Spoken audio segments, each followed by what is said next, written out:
Bonjour à tous, bienvenue sur ma chaîne Grand Club FCB. Si vous êtes nouveau sur ma chaîne, n'hésitez pas à vous abonner. Présent en conférence de presse à la veille du choc face à l'Atlético Madrid, Xavi s'attend à un match compliqué et rend un bel hommage à Diego Simeone.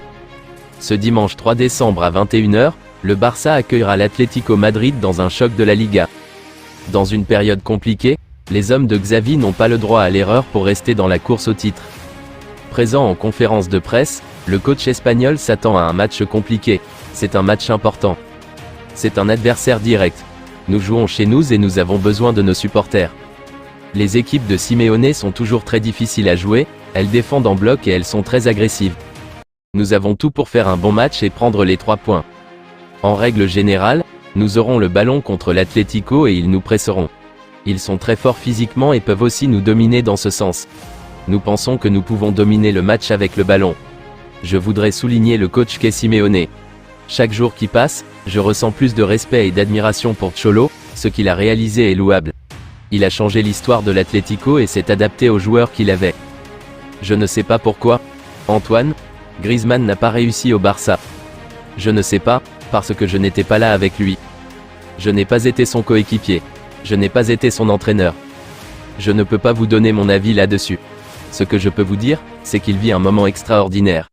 Il me semble être un footballeur avec beaucoup de qualité. Il a l'air heureux, il semble profiter de son football et il fait beaucoup de différence à l'Atlético de Madrid. C'est un joueur à surveiller et à prendre en compte car je pense que c'est joueur exceptionnel, qui travaille dur pour l'équipe. Je pense que c'est grand joueur. Quel style de jeu je préfère? C'est sûr, je préfère celui du Barça, moi et tous les autres joueurs, a répondu le Portugais à ESPN sans hésiter. Si vous demandez à chaque joueur, et même aux joueurs de l'Atlético, ils préféreraient passer plus de temps en attaque, c'est sûr. S'ils ne répondent pas ça, c'est qu'ils mentent. Tous les joueurs veulent attaquer, avoir le ballon et marquer des buts. Une critique à peine dissimulée envers l'entraîneur madrilène Diego Simeone, dont les méthodes ne lui correspondaient pas. En effet, la presse catalane n'hésite pas à s'en prendre régulièrement aux Polonais ces dernières semaines et appelle de ses vœux à la venue d'un nouvel avant-centre pour concurrencer le Pichichi 2022 à 2023. Aujourd'hui, AS fait par exemple tout un article sur « la déconnexion de Lewandowski » avec le reste de l'équipe dans ses pages intérieures. Le quotidien espagnol analyse notamment « le Polonais semble être isolé, il ne joue pas et ne reçoit pas de ballon ». L'ancien buteur du Bayern Munich, bien qu'il ait donné 10 points au Barça en Liga, semble souvent isolé du reste de l'équipe. Xavi sait qu'il n'est pas bien mais le maintient dans le 11 et lui maintient sa confiance. Il est sous contrat jusqu'en 2026, mais Vitor Roque arrive. Si sur un plan statistique le natif de Varsovie est pourtant loin d'être ridicule, 7 buts en 12 matchs de Liga, 8 en 16 matchs toutes compétitions confondues, il faut reconnaître que sa complémentarité avec ses coéquipiers est de moins en moins évidente et qu'il peine à se fondre dans le jeu fluide et léché que Xavi cherche à mettre en place. Reste maintenant à savoir si le jeune Brésilien Roque, qui est visiblement attendu comme le Messi par la presse hispanique et qui pourrait bien débarquer à Barcelone dans les prochaines semaines, sera capable de faire oublier un serial buteur du niveau de celui que l'on surnomme Lewandowski. Le FC Barcelone pourrait bien accueillir un renfort de poids lors du mercato hivernal.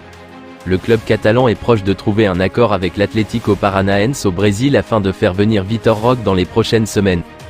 À en croire les informations relayées par Mundo Deportivo ce vendredi, le FC Barcelone pourrait obtenir gain de cause dans les prochains jours puisqu'il a fait savoir à la Liga qu'il comptait inscrire l'attaquant brésilien en vue de pallier l'absence longue durée de son milieu de terrain Gavi, gravement. Le Barça pourrait bien trouver une solution avec la vente de Barça Studio à un fonds d'investissement, ce qui permettrait d'entrer dans les clous au niveau du fair play financier et ainsi avoir le feu vert pour faire venir le Brésilien au mercato. Recruté au cours du dernier mercato estival en provenance de l'Atlético Paranaense, Vitor Roque pourrait bien faire son apparition dans le groupe dès le début du mois de janvier. Initialement, il devait débarquer à la fin de la saison en juin 2024. Je vous remercie d'avoir regardé ma vidéo, n'hésitez pas à vous abonner pour plus de contenu similaire.